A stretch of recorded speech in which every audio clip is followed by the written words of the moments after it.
In the rugged hills of Kentucky, where winding paths led to the unknown and the earth whispered secrets from below, there lived a man with a dream. He wasn't looking for gold, not diamonds.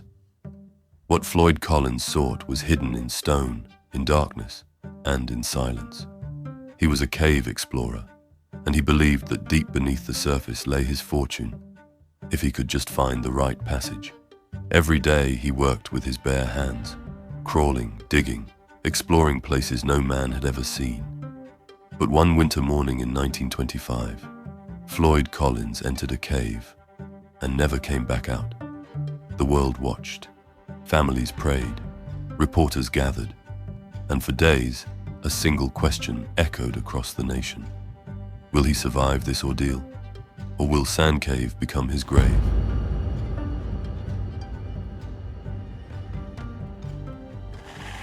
It was January 30th, 1925. The air was cold, sharp with frost.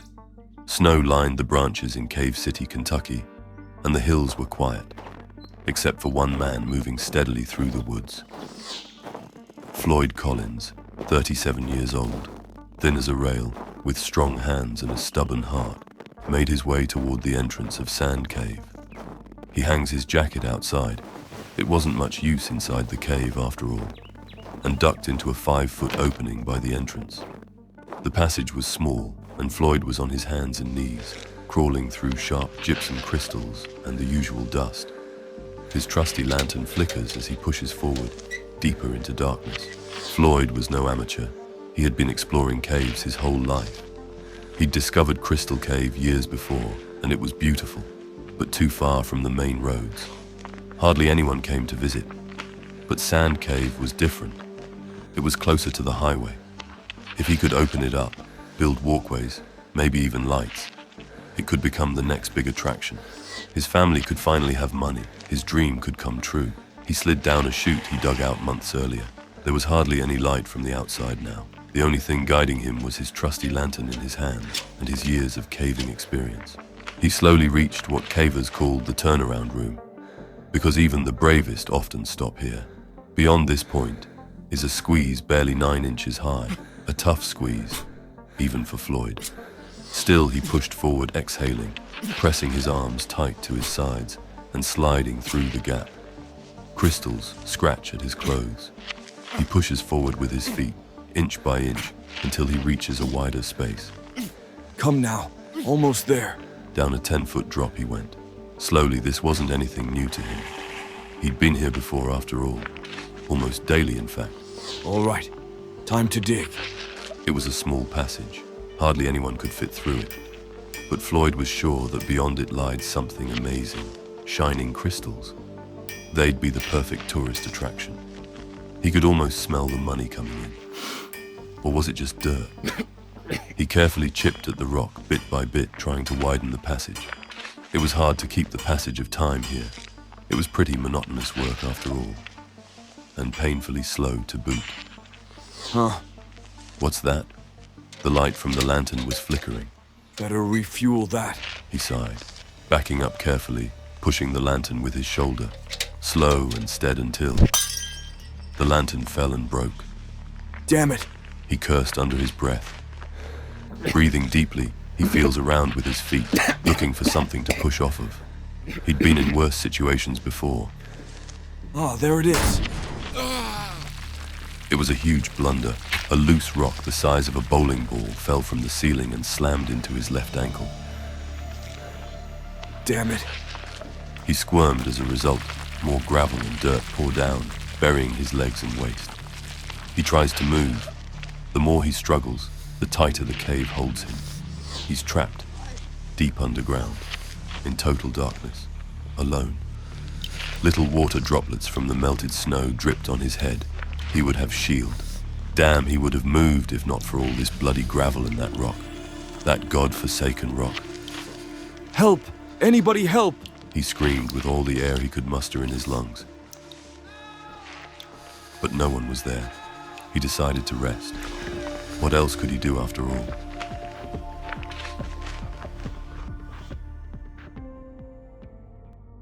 He woke up a few hours later. It It was hard to sleep with the water constantly hitting his face. Damn it. It was pooling around him now. Not a good sign. Not a good sign at all. He laid there trying everything he could, but the cave was unforgiving, the rock holding his feet firmly, and the gravel making sure he could breathe as little as possible, and water persistent and relentless. Here, he struggled for about a day. Around the 23-hour mark, locals began suspecting his absence and went to check up on him. Outside the cave, they saw his jacket hanging. That was unusual. They entered deeper, however. Only one of them, a 17-year-old Jewel Estes, was small and lanky enough to make it to the turnaround room. Floyd! He yelled. Floyd! I'm here. A tired yet hopeful voice responded. Word spread fast. Locals arrived with ropes, blankets, and shovels, but no one had the courage to make it past the turnaround room. Hardly anyone could fit in there.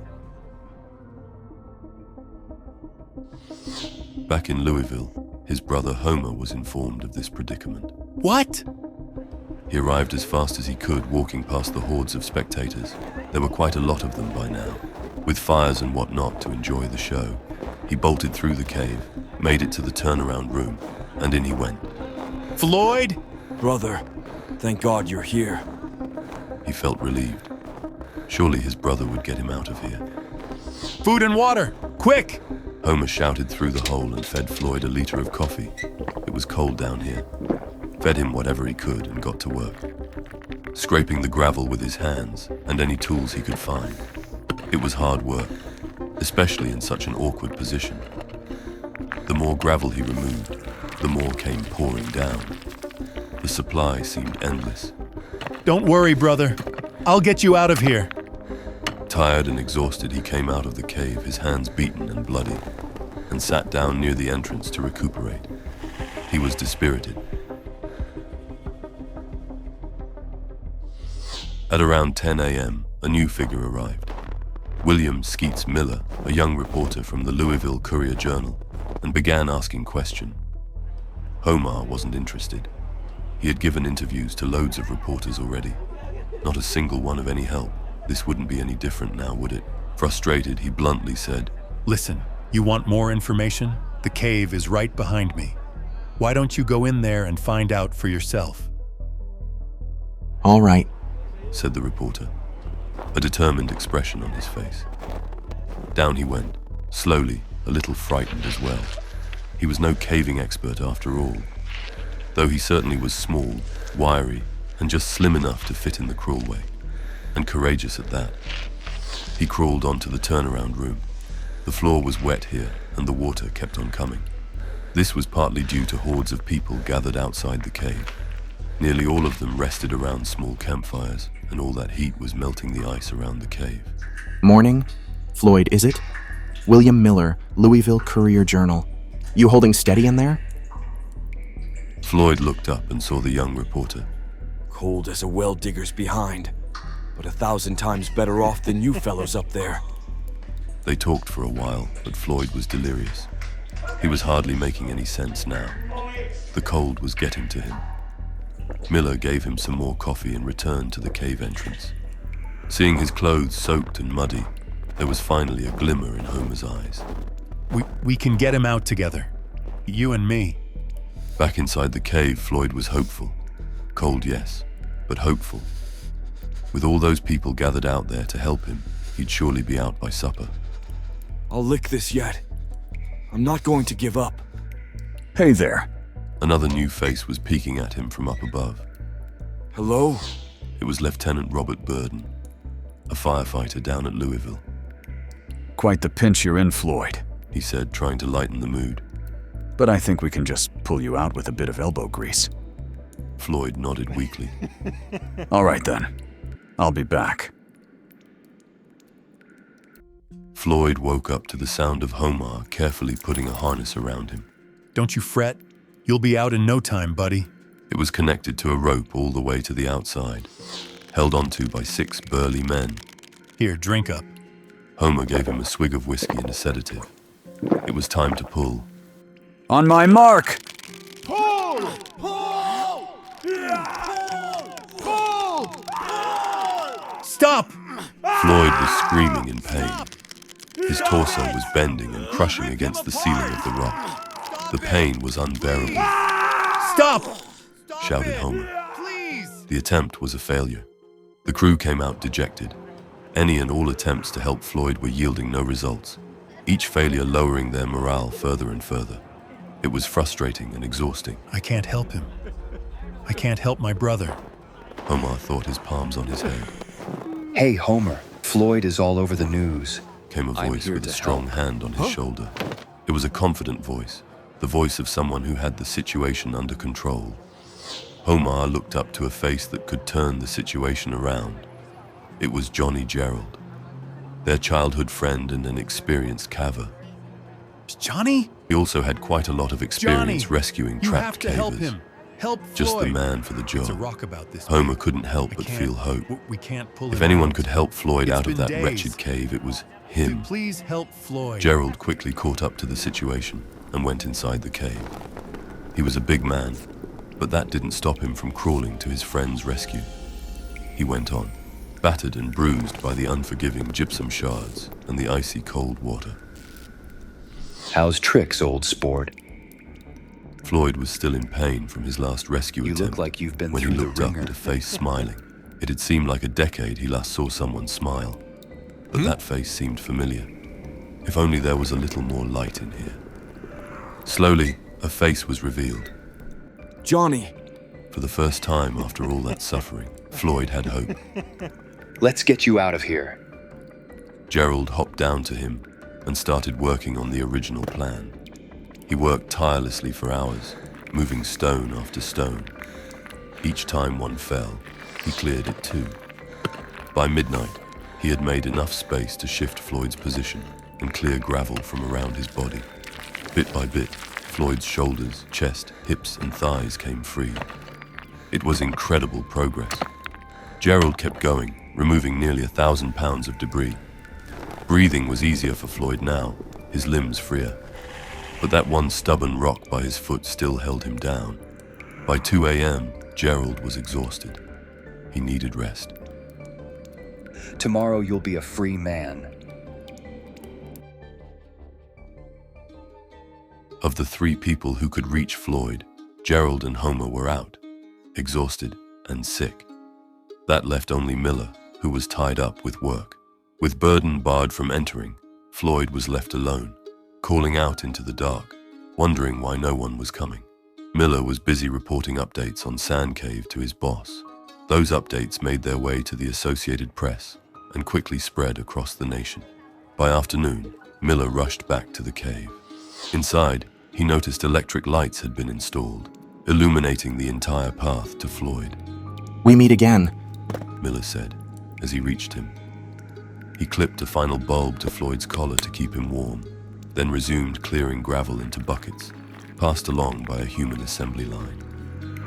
Later, Miller sat beside Floyd and shared that people everywhere were praying for him. He asked if there was a message he'd like to send. Floyd had been trapped for over 100 hours.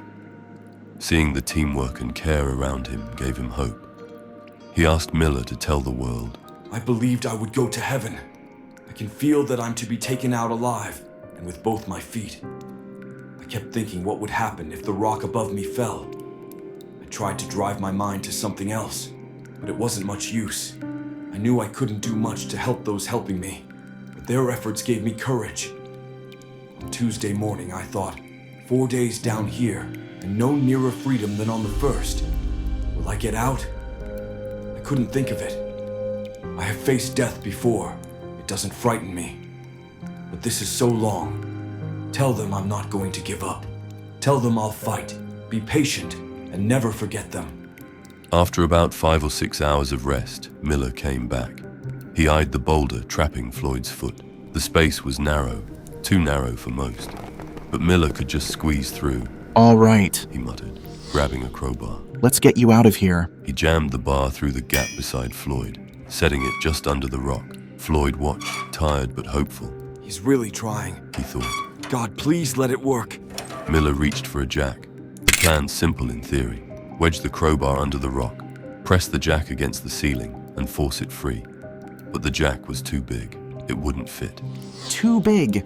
Miller grunted, frustrated. He shouted back up the tunnel.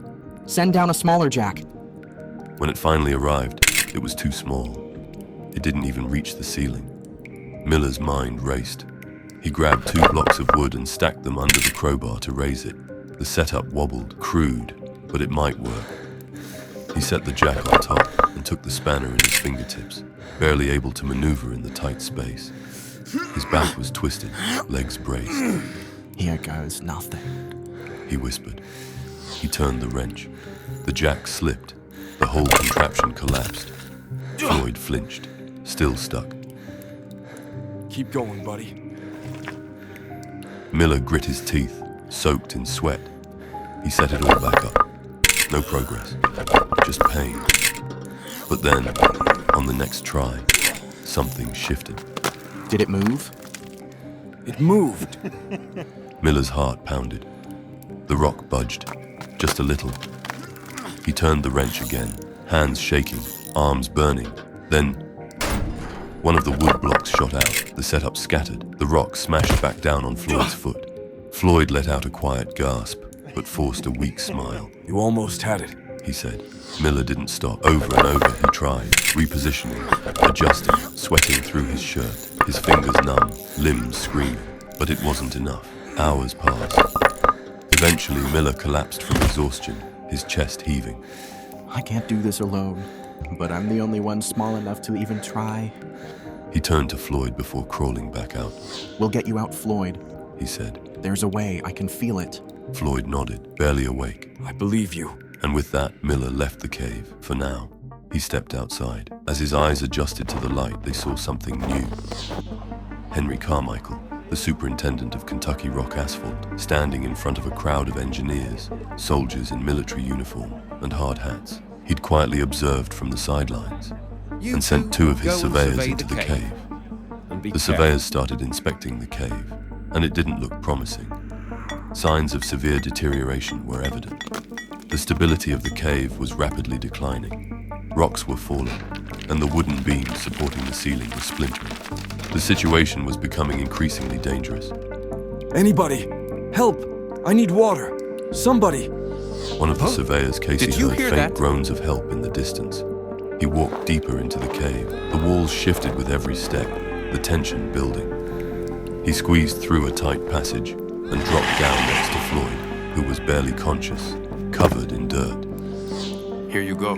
Drink up. But Floyd turned his head, his lips tight. Hey, come on. Drink. The What's rocks matter above with you? groaned, then cracked, and slowly it dawned on him. Floyd wasn't asking for help anymore. He just didn't want to die alone. He You've got a stumbled back, screw loose, man. scrambling out of that wretched cave as fast as he could. Behind, Please, don't leave me. I can't. Floyd's desperate cries pained his ears. Casey and his co-worker frantically made it out of the cave, panting by the entrance, watching in horror as the cave collapsed. What the completely. hell were you No doing? light, no sound. Floyd was gone.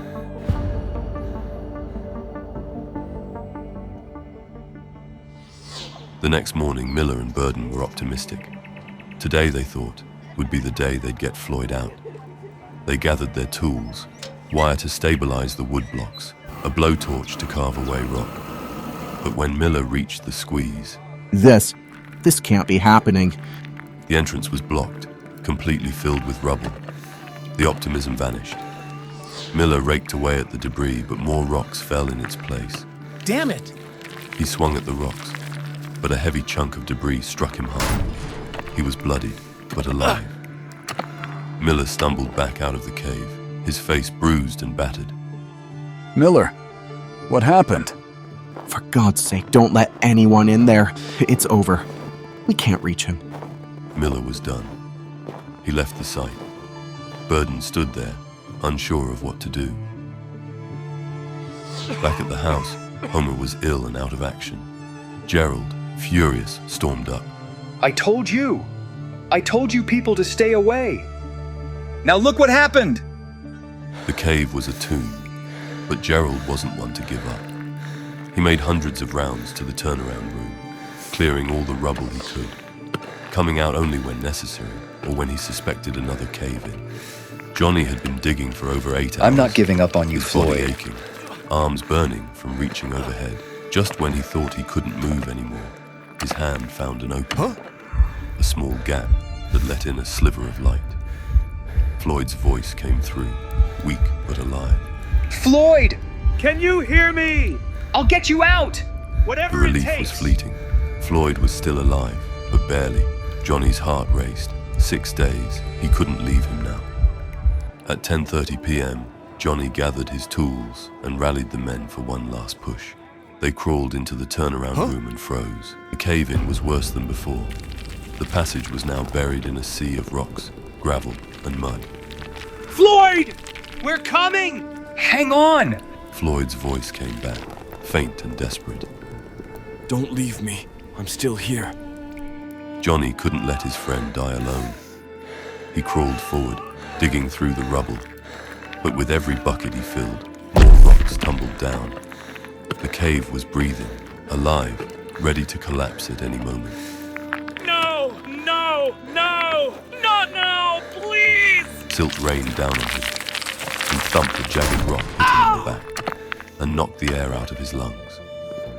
He stumbled back to the entrance, his heart heavy with the impossible decision. The cave was too unforgiving. Johnny collapsed at the entrance, tears mixing with the dirt on his face. Floyd was still alive, but rescue through the narrow tunnel was impossible. The governor of Kentucky stepped in, bringing in the National Guard. We need this man out, whatever it takes. The state had taken full control of the rescue, with a plan to dig straight down to Floyd's location, a 55-foot deep hole, then lateral to reach him. The hope was that they could excavate around him and bring him to safety through a reinforced shaft. The digging began on Thursday, February 5th, the 7th day of Floyd's entrapment. They were optimistic. They believed they could reach him in 30 hours, but that optimism soon faltered. Equipment failures, soil collapses, heavy rains, and personnel disputes slowed progress. What was supposed to be a 30-hour dig stretched into 12 agonizing days. Keep moving. We can't stop now. Every minute counts. As the days wore on, the hope of reaching Floyd before it was too late began to fade. But there were glimmers of optimism. They thought they heard faint coughing in the shaft, and they monitored the small light bulb that had been hung around Floyd's neck, hoping to track his breath. The bulb sent electrical pulses, and each time Floyd breathed, the interference was detectable. He's still alive. For days, they clung to the thought that Floyd was hanging on, surviving on the trickle of water that reached him. But on Friday, February 13th, disaster struck. The light bulb, which had been keeping Floyd warm, burned out. There was no more signal. It was the first sign that something had gone terribly wrong. The signal's gone and that's it. He's gone. On Monday, February 16th, after 12 full days of digging, they finally broke through. The first man into the tunnel found Floyd only a few feet away. I found him! But it was too late. Floyd had died. The coroner determined that Floyd had lived for about 14 days trapped in the tunnel, but had only been dead for 3. Floyd had been trapped alone for 9 days after the final cave-in, with only a trickle of water and the use of one arm. It was a nightmare that no one could have imagined. But Floyd's legacy lived on. He had been a dedicated cave explorer, hoping to discover a commercial cave that would make his family proud. And in the end, he found it. Sand Cave, the site of Floyd's tragic entrapment, became famous. His name, like the cave, was etched into the national consciousness. The efforts of his family, friends, and even strangers who had tried to save him were remembered as heroic, their passion for his rescue a testament to human perseverance. Floyd Collins was buried near his crystal cave a few months later on his family farm. When the cave was acquired by the National Park Service, his body was moved to the Mammoth Cave Baptist Cemetery. Floyd's tragic fate is a reminder that while exploration may lead to discovery, it also carries risks. Risks that can sometimes pull you into the very depths you seek to understand. It's a fine line between adventure and danger, so be careful, for not every path leads back. Some lead straight into the abyss.